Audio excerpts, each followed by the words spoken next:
Now once you get all those index cards on the wall and you're thinking about the characters and you're thinking about how they're moving that plot forward, by the way, the word plot, it's essentially a unifying word that goes back to literature that means what happens in the story. That simple. The plot is the stuff that goes on while the characters are learning their lessons. And there's such things as plot devices, which are elements that come into the story to turn the emotion of the characters, to help them grow, to help them learn. But the plot is essentially all that stuff that you have to craft in order to give your characters room to grow and change. But your characters are always in the driver's seat. They're always determining where you go with that plot. So once you get all that stuff up on the wall, and once you get thinking about your characters, this is where the process right here becomes practical, because you start to make some concrete decisions that'll help you move forward with the story. If you have a set piece that doesn't belong, that doesn't deliver on a character beat, doesn't matter how cool that set piece is, you've either got to find a way to make it play to the character or cut it. Get rid of it. If you have a character that's doing nothing for the story, loafing around on the couch watching TV in his underwear, you got to take that character and you've got to make that character earn. Get that character a job or cut it. If you have two characters that are doing essentially the same thing in your story, your choices are either consolidate or delineate. Make sure that they're doing different things, that they're serving different purposes.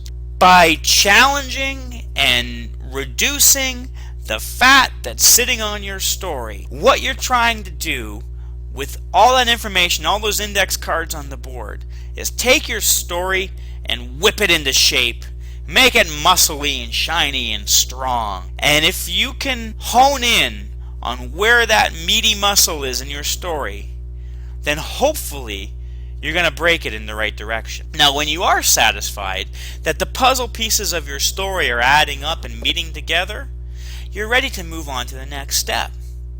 Now, what is that next step? What do you do with all those index cards on that corkboard? Well, a lot of that depends on your thought process and how you want to move forward. Quite often, the next step is a script. You take those index cards and you put them into words and you write them out. Sometimes it's a board. Sometimes you hop right into it. There's a number of different ways you can break a scene. So essentially, it's the same notion. Either way, you're going to move to the next step of pre-production. Now, within the next step of pre-production, whether it be your script or your board, it's important to stick to your plan, but you also have to allow yourself to play.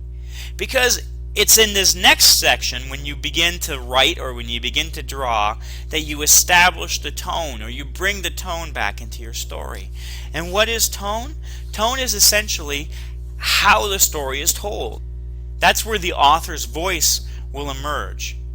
And that can be a formal voice, it could be an informal voice, it could be an intimate voice, it could be solemn, playful, comedic, serious, maybe it's ironic, maybe it's very sincere, maybe it's supposed to be real, maybe it's abstract, maybe it's a combination of 5 of these things. Whatever the tone of your movie is, whoever's leading the story usually will set the tone, whether that's the director or the head of story or a source material, maybe a book, maybe a song. Whatever that is that's going to say that this version of this story is original, you want to start to infuse that into your next step. And so this is where you add the jokes. This is where you build the action. And what you want to do is you want to give yourself some benchmarks. So you take that stuff, those index cards on the wall, and you run out and you begin thumbnailing. You thumbnail until you get to the point that you're ready to put it up in front of people, and you pitch it. And while you're pitching it, what you're doing is you're saying, this is the idea that we talked about. This is the thing that we crafted on the wall. If you did brainstorm it with a group of people, now is your chance to bring it back to that group of people and say, here's my response to that session. What do you think? And you talk about it, and because you're looking at it in a new light, and because there's some more, jokes on the wall, and because there's some more tone represented, maybe the scene is scary, and so you're starting to bring in your cinematography to kind of suggest how you're going to lure the audience into this sense of nervousness. Whatever the scene needs to be, you talk about it in response to your pitch. And you hopefully talk a lot about what your theme is and what your goal is for that scene. And then you go off and you work up the scene and you draw. Maybe you're not thumbnailing anymore. Maybe you're actually drawing your panels, and you're working, and then eventually you get a stack of drawings and you send that into editorial. Your editor, or yourself if you're your own editor, you take those drawings and you put them into time. And now that you've done the index card thing, you've thumbnailed, you've pitched, you've worked up, it's time to let it roll. You push a button and you let the story wash over you in the form of a movie or a Leica reel. And when you're screening it, once again, what you're doing is you're evaluating how close you are to your theme. And of course, at the end of that screening, the thing that you're probably going to realize is that you need to go back in and break the story. That's right, you're not done. You're never really done. You're constantly honing. You're constantly moving 4 steps forward and 2 steps back. 5 steps forward, 3 steps back. 1 step forward, 4 steps back. You gotta gain ground. It's a back and forth. And what you're trying to do, without sacrificing entertainment, without sacrificing your voice, you're trying to hone the story so you get down to your core idea. And it's exciting. And so long as you can accept the notion that a lot like writing, and there's that old saying, I didn't invent this is something I'm sure you've all heard, that writing is rewriting. Essentially, boarding is reboarding. Especially when it's your own work and when it's something that's very personal, say a short for your last year of college, or say you're an independent filmmaker.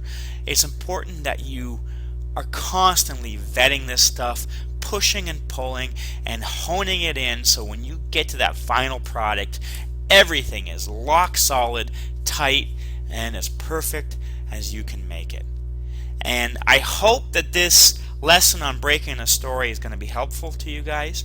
I'm going to talk about the assignment next, but this is sort of our big one for the session, and this is where we're heading. And I hope my enthusiasm for this came through, because to be honest with you, this is my favorite part of the job. I love drawing, I love entertaining, I love pitching, but what I really love is the crafting of the story. I love pulling things apart. I love trying to challenge myself to put it back together. It's my own form of tinkering, since I'm not really good at working with car engines. If I pull apart a watch, I can never get it back together again. For me, it's all about story. So I hope this was entertaining. I hope this was fun, and I look forward to your responses as always. Oh, I want to add a caveat. I wanted to say, of course, unfortunately, within the constraints of a 9-week program, we're not going to have the time to go through all of this process. What we will have the time to do is take the first few slippery, sloppy steps. But I think in doing that, you will learn a lot from the process, and I hope that if you invest in your idea, that you're going to keep going with this, because essentially it's a very repetitive thing. Once you break the story once and you craft it and you put it up on the wall, you're building the foundation and you're honing it up. I'm not saying you throw everything out. That's not the mandate.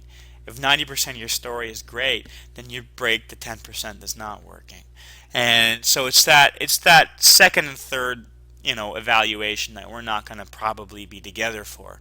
I just want you to know that even though we're not going to have the opportunity to walk through the entire journey together, I'm confident that this sort of process will put you on the path to success. Okay? Have a good week. Cheers. Bye.